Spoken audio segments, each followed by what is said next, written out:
As Peter traveled about the country, he went to visit the Lord's people who lived in Lydda. There he found a man named Aeneas, who was paralyzed and had been bedridden for 8 years. "Aeneas," Peter said to him, "Jesus Christ heals you. Get up and roll up your mat." Immediately Aeneas got up. All those who lived in Lydda and Sharon saw him and turned to the Lord. In Joppa there was a disciple named Tabitha. In Greek her name is Dorcas, and she was always doing good and helping the poor. About that time she became sick and died, and her body was washed and placed in an upstairs room. Lydda was near Joppa, so when the disciples heard that Peter was in Lydda, they sent 2 men to him and urged him, "Please come at once." Peter went with them, and when he arrived, he was taken upstairs to the room. All the widows stood around him, crying and showing him the robes and other clothing that Dorcas had made while she was still with them. Peter sent them all out of the room. Then he got down on his knees and prayed. Turning toward the dead woman, he said, "Tabitha, get up." She opened her eyes, and seeing Peter, she sat up. He took her by the hand and helped her to her feet. Then he called for the believers, especially the widows, and presented her to them alive. This became known all over Joppa, and many people believed in the Lord. Peter stayed in Joppa for some time with a tanner named Simon. Here's the plan. For the next few weeks, we are going to be in this section of the book of Acts where the focus is primarily on Peter. And we're going to be seeing actually 3 different stories about the life of Peter. Now, to give you a sense of where we're going, we have a map here on the screen. And notice Acts 1 through 9, the focus is on Jerusalem. So this was kind of Peter's home base. This was where he traveled out from. But then we come to our text today, verses 32 through 35, he goes to Lydda. Now, Lydda, in the ancient world, was a flourishing and vibrant city. It was known for having a really, really big market with clothes and pottery. It was also a center of Talmudic learning and education. In fact, for those who go with us to Israel, we'll be landing at Ben Gurion Airport. And Ben Gurion Airport is actually on the site where Lydda used to be. So I don't know how many feet down below, but that's where it was. So he goes from Jerusalem to Lydda, and then he makes his way over to the coast, to Joppa. That may ring a bell for some of you. Joppa was the place where Jonah went to when he was running from God. Remember, he gets in the boat, he goes to Tarshish, and as you know, that story didn't end very well for him. Which, by the way, it's never a good idea to run from God. If you're running from God today, don't, because there could be a whale in your future. So that's where Peter goes, to Joppa. And in Peter's day, Joppa was a Hellenistic city. It was a center for government and for trade. And today, you can actually go there. It's called Jaffa today, and it's right on the outskirts of Tel Aviv, has a population of right around 60,000, and killer fish and chips. So that's Joppa. And then we come to Caesarea, which is up north. Caesarea in the first century was a center of Roman military and government. Herod the Great lived there, and we'll see next week, this was the place where Peter received his vision to go and reach the Gentile community. So, this is what Luke is doing. Luke, who wrote the book of Acts, is taking us on a journey these next few chapters. He's zeroing in on the life of Peter.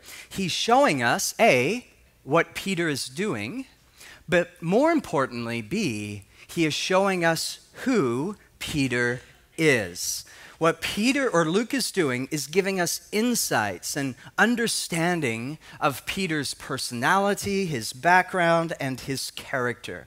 And this is so important because what Bible scholars say about these chapters is that Luke is validating and he's endorsing the life and ministry of the Apostle Peter. In fact, let me give you a quote by one of these scholars. His name is David Peterson. And he said this: "The healing of the paralytic and the resuscitation of the widow parallel the ministry of Jesus and the earlier ministries of Elijah and Elisha. Thus, Peter is validated once more as an authentic representative of the line of prophets who work signs and wonders among the people. His Christ-likeness is highlighted at a moment when his authority is decisive to Luke's argument. So, in other words, Luke here is giving us the story not just to give us historical detail, as fascinating as that is, but to give us personal detail, personal insight into who Peter was. So here's the question that I want to throw out for you today, that I want to unpack with all of you. Who was Peter? What can we learn from this story about Peter's character, his personality? What kind of man was he?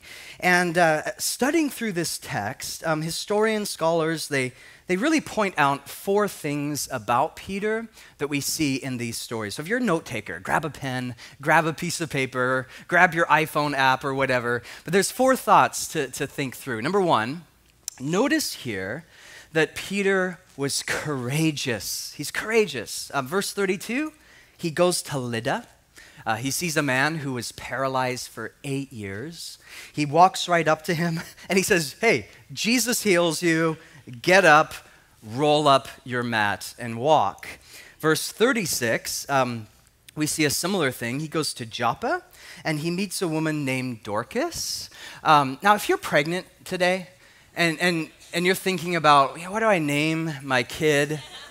Here's an idea. Now, they may hate you for the rest of your life. So here's Dorcas, fascinating name, wrong on so many levels. And Luke tells us that she was a businesswoman, essentially involved in the fashion industry. In fact, it says here she designed clothes and robes. So she's kind of the Liz Claiborne of the first century. Very successful at what she did. But this is what I want us to see. She's also very generous. Verse 36 says, she was always doing good and helping the poor. In other words, she structured her business and her life in such a way where justice and concern for the poor was central. So through her business, she's not exploiting the poor, but she was open-handed.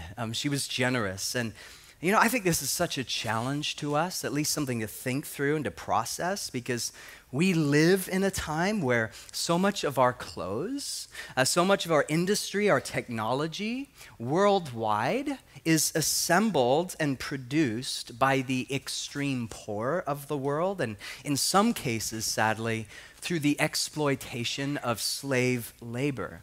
And I think one of the questions that we have to wrestle with is, what does the way of Jesus look like in the context of production and manufacturing and business and fair trade? What would it look like for us to have the same kind of ethic that Dorcas has in this story? How can we embody the values of the kingdom when it comes to consumerism and the marginalized of our world? So how can we, in the words of Luke, do good and help the poor in the context of our business? Man, such an important question. But all that is to say is that this woman was incredible. Like, she's gifted, she's a leader. Something happened, she died. And verse 40, it says, Peter goes up to her and he says, Tabitha. Maybe he just didn't like the name Dorcas. Like, that's awkward. I'll just call you Tabitha. How's that? But Tabitha is actually the Greek word for Dorcas. And notice, though, that in these stories, when you put them side by side, as Luke does, you have two stories, two cities, two medical conditions. You have one man and one woman. But notice, in both stories, Peter's response was the same. He says, get up. Now, in the Greek language, it's the word anestomai. Let me hear you say anestomai. Really important word. It's a word that speaks of boldness and courage. In fact, it's a command. Thucydides, that may ring a bell. He was a Greek historian, wrote about the Peloponnesian War. He uses the word anestomai to describe men being given orders to march into battle and to take on the Athenians. So what is Luke saying by using such a powerful word? Well, he's saying that when Peter walks into these rooms and sees Aeneas and Dorcas, and he says, Anestomai. He's not giving them an option, basically. He's saying, like, get up. This is a command. This isn't some polite if you feel like it. No, get up and walk. So there's no wiggle room here. This is tremendously bold, tremendously courageous. Notice number 2, not only his courage, but notice his humility. In both stories, even though Peter had courage, he's not arrogant. He's not overly self-confident. Instead, he's constantly giving all the glory to God. And verse 34, it says, Aeneas, Jesus heals you. So he immediately points all the attention to God. He doesn't say, hey, you know what? I'm gifted. I'm anointed. I have all these talents. Like, look what I can do. Check out my ministry. Speaking of checks, you can write your check to the Apostle Peter, Healing Ministries Incorporated.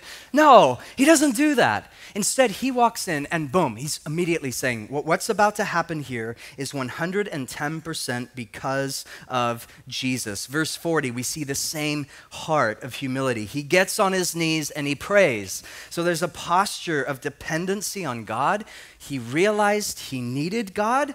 Everything was contingent on the power of God. So we see courage. We see here that he was a man of humility. Number 3, notice he's prayerful. In verse 40, it says he's on his knees and prayed. Now notice, when it says that he prayed, I did some research on this word. This is not a canned or kind of generalized prayer. In fact, in the Greek, it's very specific. It's the word proseuchomai, and it's a word that speaks of radical engagement with your heart. This is specific. This is passionate. This is a prayer where he is taking time, perhaps, interceding, crying out to God. This is so different from the prayers that we as Christians often pray. I don't know about you, but sometimes, at least in my own life, I get really tired of hearing myself pray canned prayers. Prayers that really, it's just more of a formula or a formality. I don't know how many times I've been around other Christians, or I've said the same thing where, you sit down over a meal or something, and how many times have you heard people say, "Dear God, just bless this food to the nourishment of my body." I've heard that dozens of times. And the irony is, like, right in front of you, there's like a bag of Cheetos and a Dr. Pepper. Like, really? Is God going to bless that? Lord, just turn those Cheetos into carrots on the way down. May the spirit of low carbs just come upon me right now. Like, is that really what's happening?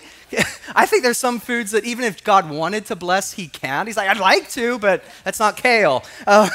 So sometimes I think our prayers, we don't actually process. We don't actually think them through. But no, when Peter prays, this is articulate. This is from the heart. He means it. So he's a man who's prayerful. He's courageous. He's humble.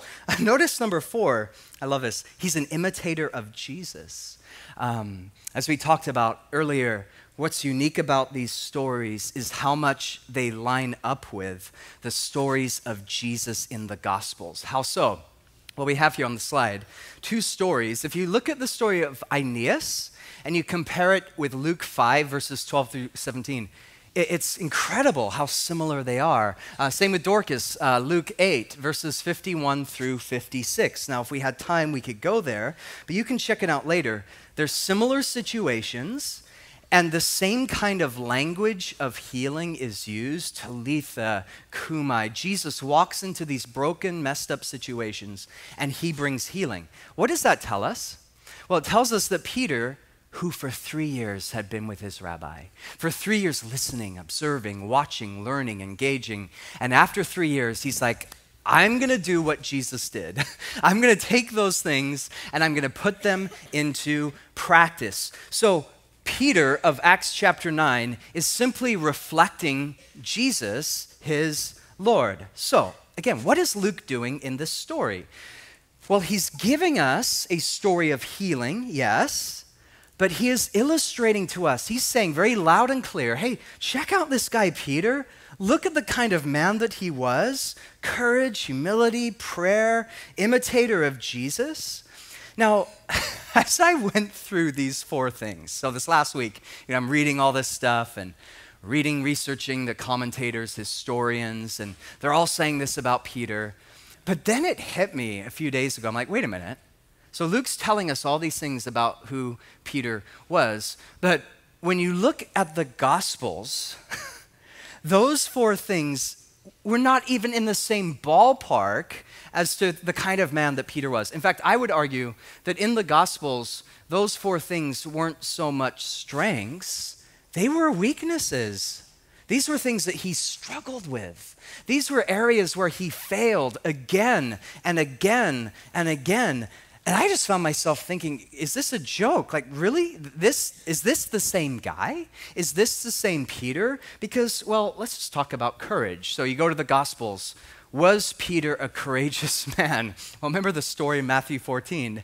Jesus is walking on the water. There's a storm. He calls to Peter. He says, get out of the boat. Peter gets out of the boat, puts a foot on the water, and it worked. It held him. And so he takes another step and another, and he looks around and he sees the waves and the wind is howling and the rain is coming down, and Peter begins to panic and he sinks beneath the water. And then you have the shortest prayer in all the Bible, Lord, save me.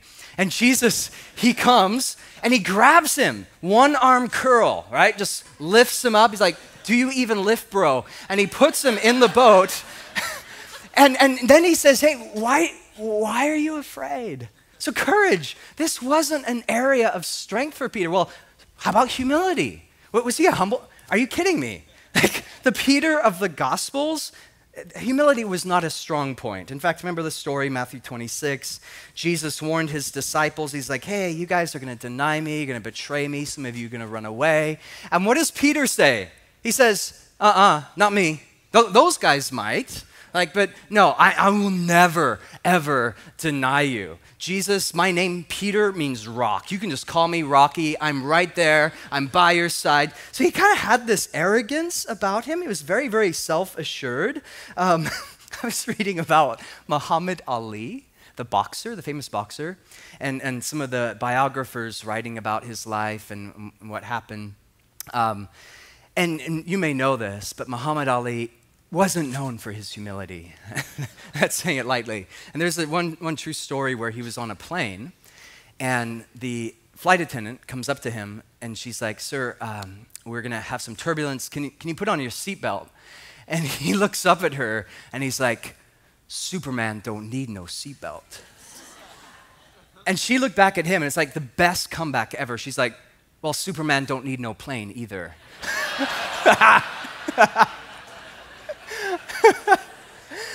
And I see that kind of Superman kind of ethos with Peter. He's like, hey, I don't need no plane. I'm with you. I'll never deny you. And she's like, actually, you're going to deny me 3 times. Tonight, it's going to happen. So he wasn't humble. He wasn't courageous. Well, prayerful. Well, certainly he was prayerful, right? No. Remember Gethsemane? Jesus comes to the garden, and he's just hours away from his death, and he comes to Peter, and he's like, hey, can you just pray for an hour? Now, that's not asking too much. It's not like what you women did a few months ago. You prayed all night. That's amazing. He's just asking for an hour. Can you pray for an hour? Yeah, I'll pray for an hour. No worries. And then minutes go by, and he's asleep. Jesus comes up to him.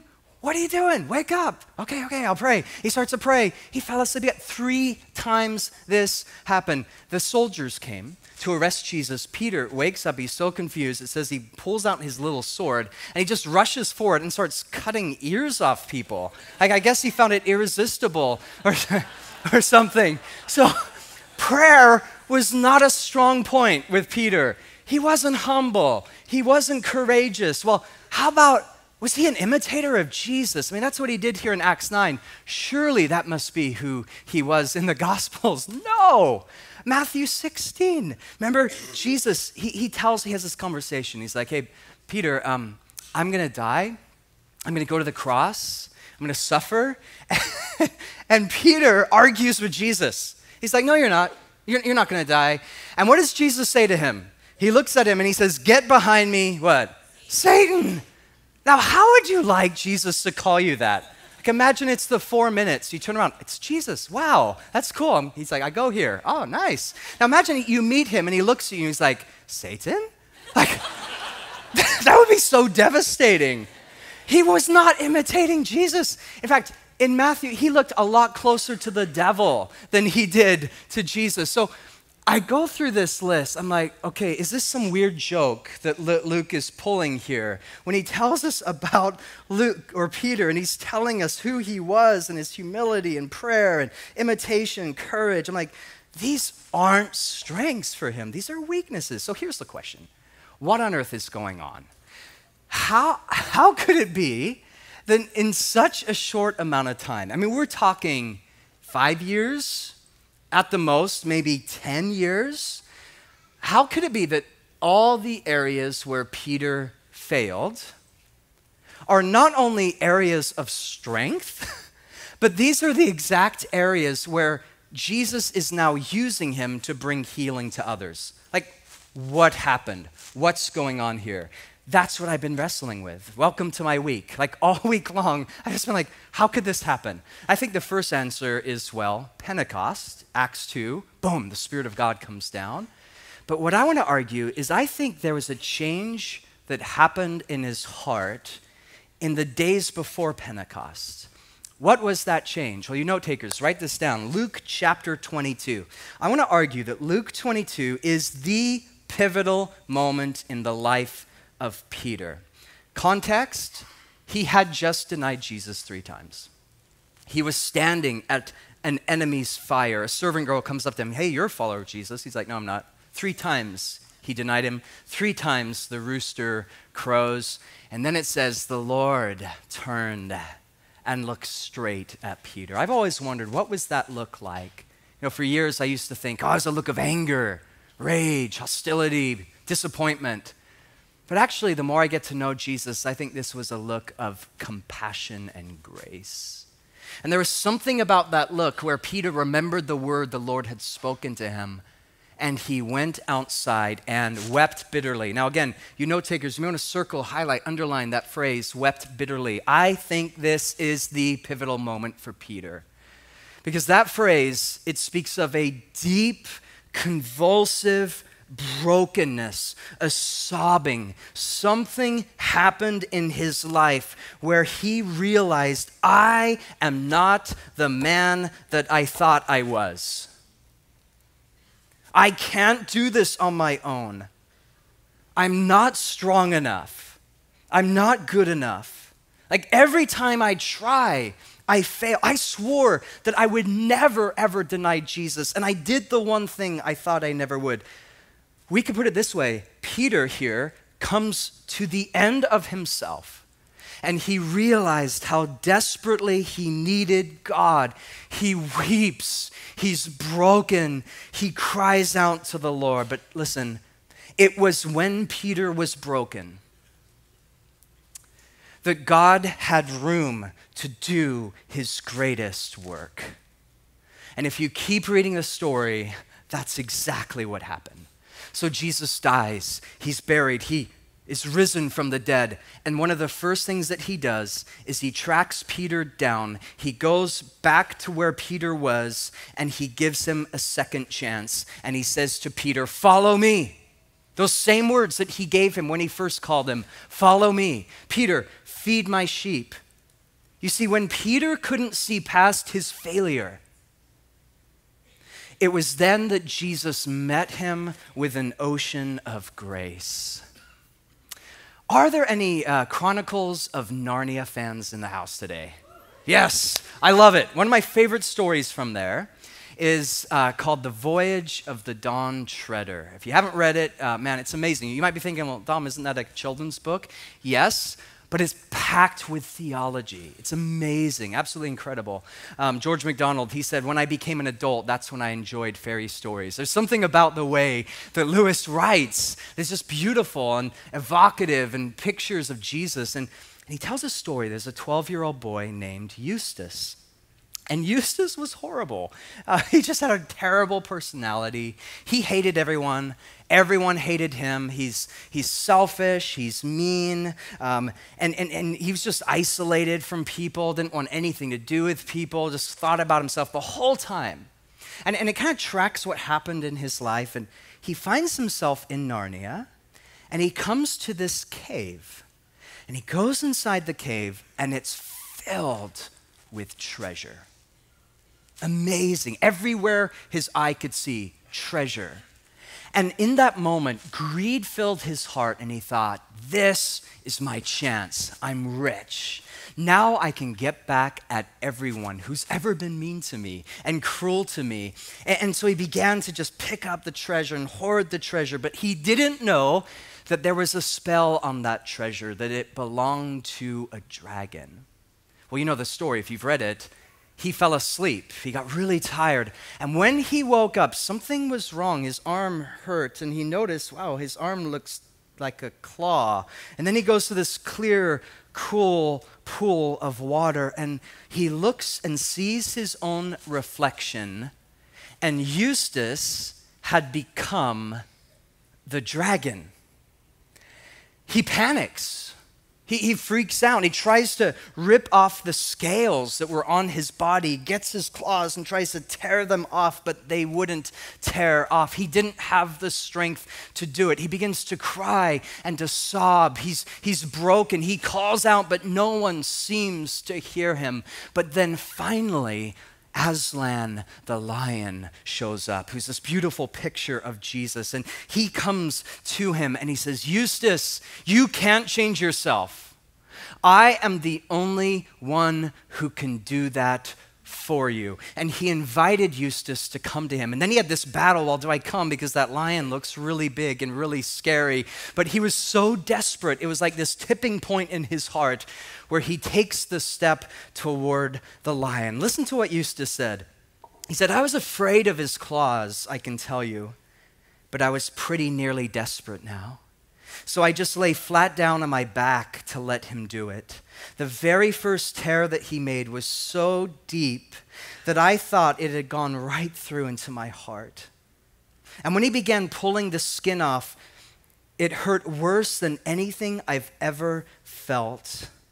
Well, he peeled the beastly stuff right off. Then he caught hold of me and he threw me into the water. It hurt like anything, but only for a moment. And then I saw why. I had turned into a boy again. Man, I love that story because I see in the life of Peter that something happens to him where, like Eustace, there was this pride and this arrogance and this self-reliance and dependency on his own strength. But then he reaches a point there in Luke 22 where for the first time maybe, he looks into the water and he sees his own reflection. He sees the kind of man that he was. He saw for the first time his own brokenness, his own woundedness, his own inability. And it was then as he saw himself, because there is nothing more terrifying than actually seeing yourself for who you actually are apart from Jesus. And he begins to weep and begins to sob. And it was then that the Spirit of God could reach into his heart and begin a process of transformation.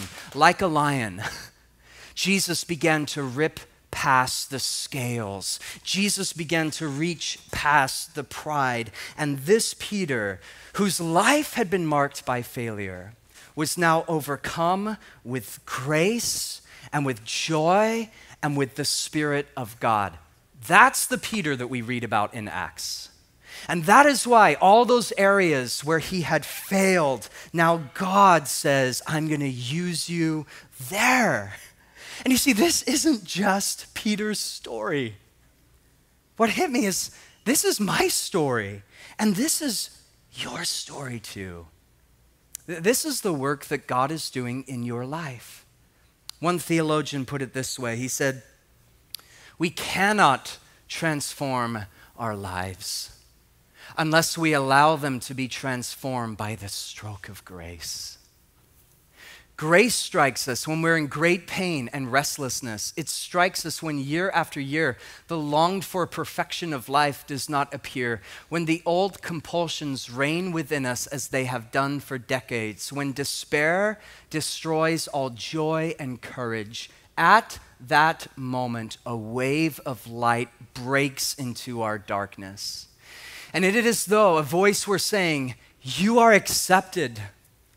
You are accepted. Simply accept the fact that you are accepted." In that moment, grace conquers sin, and reconciliation bridges the gulf of estrangement.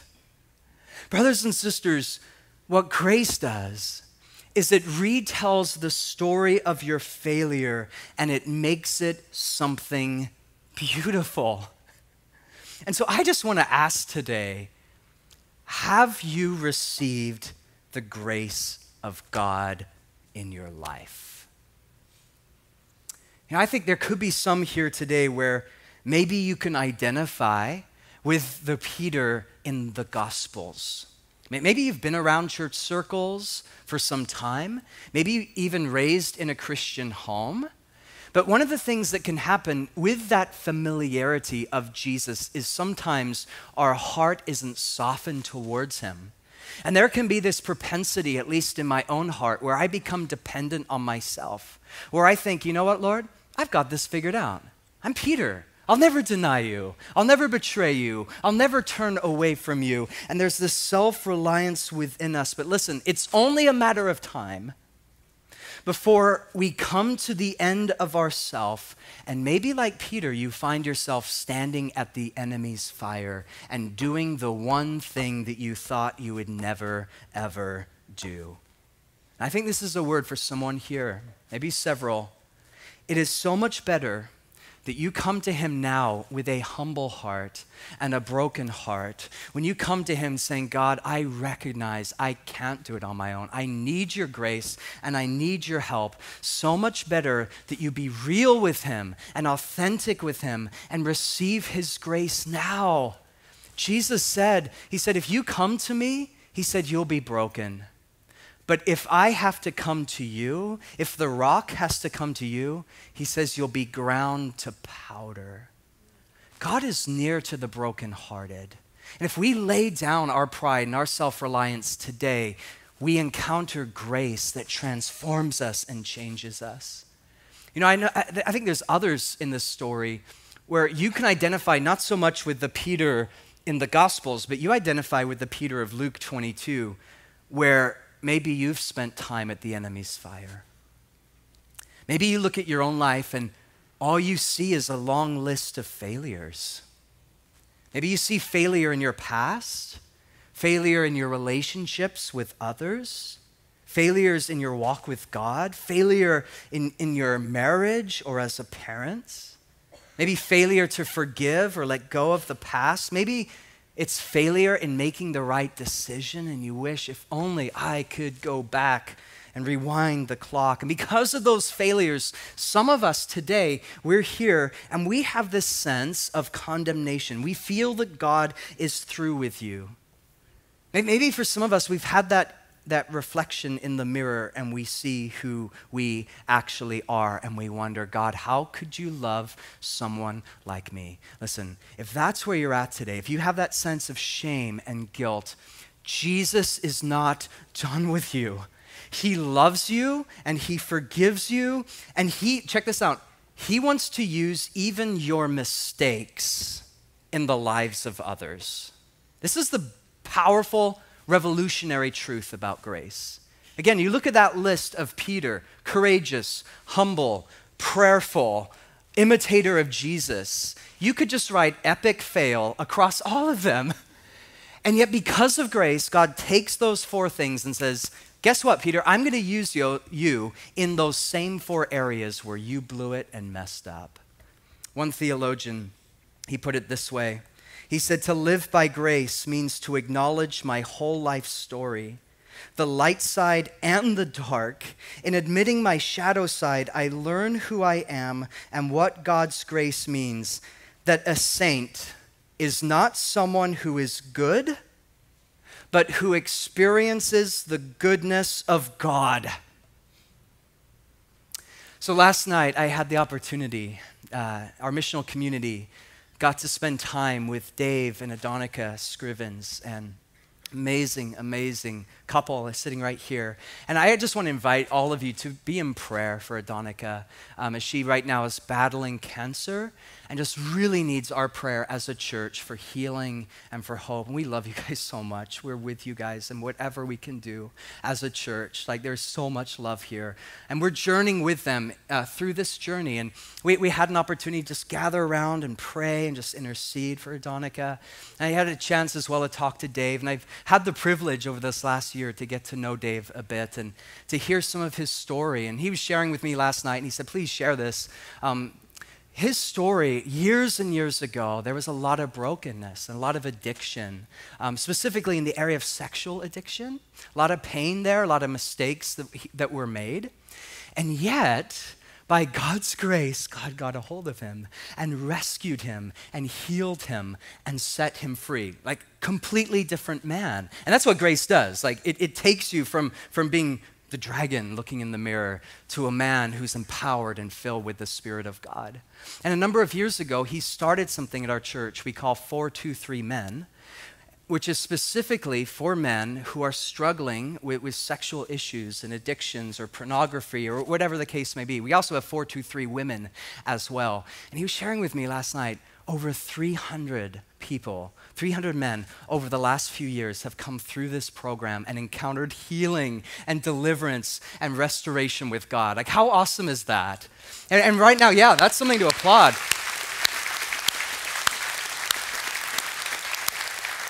And right now, there are over 100 men from Westside who are involved in this and pursuing God's plan and dream for their life, a life of holiness. Now, I share that this morning because this is in flesh and blood, what we're talking about today. What grace does is it not only meets you in your failure, but it transforms your failure into something beautiful. What grace says is that your wounds and your scars and your mistakes are not wasted, but they are an integral part of the masterpiece that God is painting in your life. We could put it this way: grace says that your story matters. The messed up parts, the broken parts, the addictions, the mistakes, the flaws, the wounds. Grace says you don't have to run from that anymore. You don't have to hide from that anymore, because Jesus has got a hold of your life and he's clawed past the scales and you are a new creation in him. That's what happened to Peter. Grace will free you to be a voice into this generation. I just think of Thomas. Jesus comes to him and he didn't believe. And Jesus says to Thomas, look, you don't believe in me? Okay, touch my wounds. Look at my scars. Look at my hands. Look at my feet. If you want, put your hand into feel the nail scars for yourself. And it was through touching the wounds of Jesus that Thomas came to believe. Brothers and sisters, how can a doubting, insecure, confused, messed up world find Jesus? It's when you and I, brothers and sisters, the family of God, it's when you and I say honestly and authentically and openly, here are my wounds. Here are my scars. Here's the way that I used to be the dragon. Here's my story. But guess what? Jesus delivered me. He resurrected me. He set me free. And when people touch your scars, your brother, your sister, your coworker, your neighbor, your father, your mother, when they see what Jesus has done in your life, something happens to bring them from doubt to faith. Brothers and sisters, it's this invitation of grace that Jesus offers every one of us today. So I just want to ask you again, have you received God's grace in your life? Have you allowed him to heal you and to set you free? Have you given God access to the broken places of your heart? And I'll be the first to admit, this isn't easy. Sometimes grace means that the lion's gonna come and start ripping past the scales. and it hurts. Sometimes it means that you have to be honest with things that you've been repressing and hiding for years. Sometimes grace means that there's confession before God and confession before others. Sometimes grace means there's a letting go in order to receive. But I tell you what, you receive that gift of grace and you'll never, ever, ever be the same again.